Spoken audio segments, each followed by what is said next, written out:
to be a hard game to play in terms of just you want to get to the playoffs healthy, not get anybody hurt out there. Yeah, a little bit, but again, we were a little inconsistent with how we played last night, and thought, you know, we wanted to do some things better and harder tonight, and have a little more attention to detail in our game, and I thought we did. I thought it was a solid 60 minutes, to be honest with you, other than the penalties. Again, some offensive zone ones, and some, the two late, the one on Jacobs where he's reaching in, and those are a little tough. But other than a couple of turnovers in the second there off the rush, which weren't too bad, I thought it was a real solid game. We certainly had plenty of chances the first two periods that put that game out of reach. But I like the way we played tonight.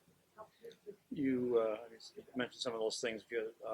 Looks like you'll have several days to work on those before you actually. Yeah. Right now, I think it's either Thursday or Friday, depending on what transpires here tonight. There's still games behind us here that have to be played to see where everybody finishes. So we got some time here, which is good. First and foremost, to get some guys some rest and heal up some guys, and then we should have a solid 3, if not 4 days to get some line combinations and spend some time on PP and go over our opponent, obviously, and get ready for game one. How do you guys feel you're playing hockey right now heading into the playoffs? Better.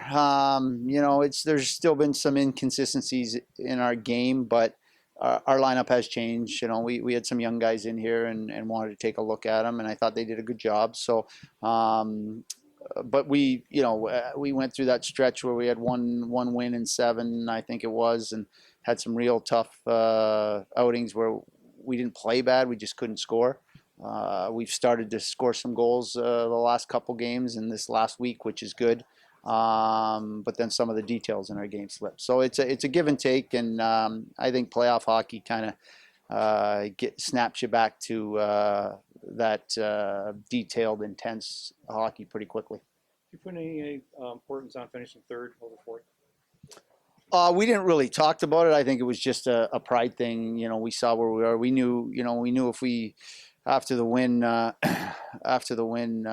Wednesday there, last week, we knew that we were in pretty good shape and still had control over our own destiny as far as being in a good position. And depending on what Syracuse did, we for a bit there had a chance at second. So we were just focusing on our next game, to be honest with you.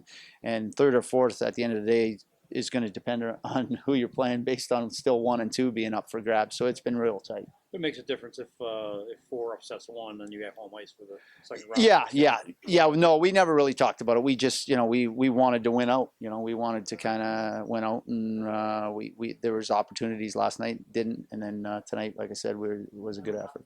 Blackwood gets another shutout. Does that make you lean one way or the other as to who you're playing in the playoffs? Well, he's consistently been getting starts, and he's been the better one right now. Certainly, we get some time to think about it, but confidence-wise, that's a huge boost for him and the guys playing in front of him today. Is there any ingredients you're looking forward to in terms of the playoffs, what it's going to take to make a deep run here? Well, I think it's, getting the right lineup in now that we have options and some different looks, which we haven't had for a long time. Obviously, all those guys coming back from New Jersey make us a completely different team, makes us a more skilled team, certainly a more faster team, and guys like Coleman and Wood make us a little heavier and grittier, which is certainly what you need in the playoffs. Rod Pelly's been out for a week here. He comes back in. It's a completely different look. So it's one thing to have it all together and put it on paper. It's another for it to translate on the ice. But I think the guys that were with us last year and the new guys that come in, once you get into that first period of that playoff game, you realize it's a different animal. After the first half that the Blackwood had, are you surprised at how he's come along second half? No, not surprised. This is what you hope for, right? He's done well. You look at Josh Jacobs too. I mean, he's really emerged. His development and where he's come from at the beginning of the year, inconsistent in some of his things, and a little hesitant in his decision making and going back for pucks. And now, he's one of the fastest guys out there on a nightly basis. But Blackie's done a good job, and this is what our job is. It's the role of the number one role of our job as coaches down here, and the development guys, development staff, and Scott Clemenson in particular, is to see these guys develop. If you look at where Appleby was last year, different path in the sense that he went and played a lot of games in the ECHL, but Blackie's come a long way, and he's made a lot of growth, and that's what we're here for, and it's certainly a good sign for the organization. Could you just give us a brief synopsis of the two potential playoff opponents, and we'll eliminate half of it once that doesn't happen? Well, Toronto's a completely different team, in my opinion, but they got more skill. We saw Griffith; he was an addition when we still played him, but we know what Mike Sissel is all about, and a pretty good chance I know where he is on the power play.